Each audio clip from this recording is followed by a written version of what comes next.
اور میرا نبی کہہ رہا ہے کاش میرے ماں باپ زندہ ہوتے، اور نہیں تو میری ماں زندہ ہوتی تو تم دیکھتے میں کیا کرتا، میں عشاء کی نماز کے مصلی پہ ہوتا اور میں سورۃ فاتحہ پڑھ رہا ہوتا، اور ادھر سے میرے گھر سے میری ماں مجھے کہتی محمد، تو میں ماں کے لیے نماز توڑ دیتا۔ سبحان۔ ہاں، میں ماں کے لیے نماز توڑ دیتا۔ اور میرے نبی سے پوچھا گیا یا رسول اللہ قیامت کب آئے گی؟ یہ بچیاں غور سے سنیں، سارے سنو پر یہ خاص طور سے سنیں۔ آپ نے کہا اللہ کو پتہ ہے، کہ یا رسول اللہ کوئی نشانی بتا دیں۔ تو آپ نے کہا جب بیٹیاں بھی ماؤں کو ذلیل کریں گی تو قیامت آئے گی، جب بیٹیاں بھی ماؤں کو ذلیل کریں گی تو قیامت، ان تلد الامۃ ربتہا، جب ماں کے ساتھ بیٹیاں نوکر جیسا سلوک کریں گی، نوکرانی جیسا سلوک کریں گی تو قیامت کے نکارے پہ چوٹ پڑ کے رہے گی۔ یہ نہیں کہا جب کفر پھیل جائے گا اور جب اسلام مٹ جائے گا، حالانکہ قیامت تو اس وقت آئے گی جب دنیا میں ایک مسلمان باقی نہیں رہے گا۔ یہ واقعہ کی سنگینی کو بتانے کے لیے فرمایا جب ماؤں کو ذلیل کیا جائے گا قیامت آ جائے گی۔ میرے نبی نے فرمایا عمر تیرے دور میں ایک شخص آئے گا اویس،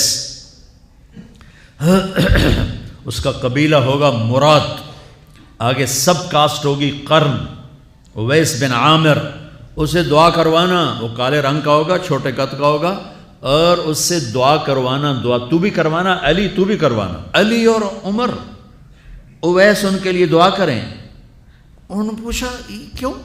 کہ اس نے ماں کی خدمت کر کے اللہ کو اتنا راضی کر دیا ہے، جب وہ ہاتھ اٹھاتا اللہ خالی نہیں لوٹاتا۔ اللہ کی قسم عمر و علی کو اویس کی دعا کی ضرورت نہیں تھی، امت کو پیغام دینا تھا کہ مائیں ذلیل ہو رہی ہیں آج، اور باپ جوان اولاد سے چھپتے پھر رہے ہیں، تو میرے رب میرے نبی نے یہ آگے پیغام دینا تھا کہ نبی ہو کر رسول ہو کر کہہ رہے ہیں کاش ماں ہوتی تو میں اس کے لیے نماز توڑ دیتا۔ آپ کو 8 عورتوں نے دودھ پلایا والدہ سمیت، ان میں ایک ایمن بھی ہیں، آپ کے والد کی باندی۔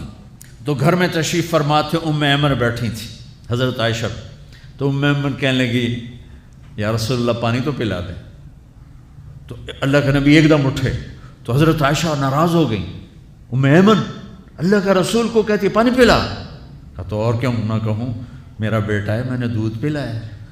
تو حضرت میرے نبی نے کہا ہاں ہاں عائشہ یہ میری ماں ہے، اس کا میں نے دودھ پیا ہے۔ آپ اٹھے، گھڑے میں سے پانی بھر کے یوں دونوں ہاتھوں سے حضرت ایمن کو پیش کیا جو حبشی باندی تھی، چونکہ دودھ پیا ہے تو ماں کا لفظ صادق آ گیا، تو بجائے اس کے کہ برا مناتے آپ خادم بن کے اپنی ماں کو دودھ پلانے والی ماں کو آپ نے، حضرت حلیمہ سعدیہ تشریف لائیں، آپ نے اپنی چادر بچھا کر اس کے اوپر بٹھایا۔ حضرت عمر کا دور خلافت آیا، وہ ہر سال حج کرتے تھے، اور بھائی کوئی اویس ہے وہ ملتا ہی کوئی نہیں تھا۔ 3-4 سال گزر گئے تو کہنے لگے سارے حج اکٹھے ہو جاؤ بھائی، سارے حج اکٹھے ہو گئے۔ آپ نے کہا سب کھڑے ہو جاؤ، سارے کھڑے ہو گئے۔ پھر آپ نے کہا یمن والے کھڑے رہو باقی بیٹھ جاؤ، تو چند ہزار کھڑے رہے باقی بیٹھ گئے۔ پھر آپ نے کہا مراد والے کھڑے رہو باقی بیٹھ جاؤ، تو 15-20 آدمی اس میں سے نکلے۔ پھر آپ نے کہا مراد کی جو آگے سب کاسٹ ہے قرن والے کھڑے رہو باقی بیٹھ جاؤ، تو صرف ایک آدمی بچا۔ تو آپ نے اس سے پوچھا تم قرنی ہو؟ کہ جی۔ اویس کو جانتے ہو؟ کہ جی میرے بھائی کا بیٹا ہے۔ وہ تو تھوڑا سا ایسی ہے دیوانہ سا، آپ کیوں پوچھ رہے ہیں؟ تو حضرت عمر رونے لگے، کہا وہ نہیں تو دیوانہ ہے، کدھر ہے؟ کہا جی عرفات گیا ہے اونٹ چرانے۔ تو حضرت عمر نے علی کو ساتھ لیا اور دوڑ لگا دی عرفات کی۔ وہاں گئے تو حضرت اویس ایک جھاڑی کے نیچے نماز پڑھ رہے تھے، یہ دونوں حضرات آ کے بیٹھ گئے، انہوں نے محسوس کیا 2 بندے آ گئے، نماز مختصر کر دی۔ حضرت عمر نے پوچھا کون ہو میرے بھائی؟ کہا جی مزدور ہوں۔ تمہارا نام کیا ہے؟ کہا جی اللہ کا بندہ۔ کہا ارے بھائی وہ تو سبھی اللہ کے بندے ہیں، تیری ماں نے تیرا نام کیا رکھا ہے؟ کہا تم کیوں پوچھ رہے ہو؟ انہیں تو پتہ ہی نہیں تھا کہ عمر ولی۔ کیوں بھائی تسی کون ہو انٹرویو کرنے والے؟ تو مولا علی نے کہا یہ ہیں عمر بن خطاب امیر المومنین اور میں ہوں علی بن ابی طالب۔ پھر وہ ہل گئے کہنے لگی میں معافی چاہتا ہوں، میں پہلی دفعہ آیا ہوں، مجھے تو پتہ ہی کوئی نہیں ہے۔ تو حضرت عمر نے فرمایا تم اویس بن عامر ہو کچھ؟ کہ اچھا ہاتھ اٹھاؤ ہمارے لیے دعا کرو۔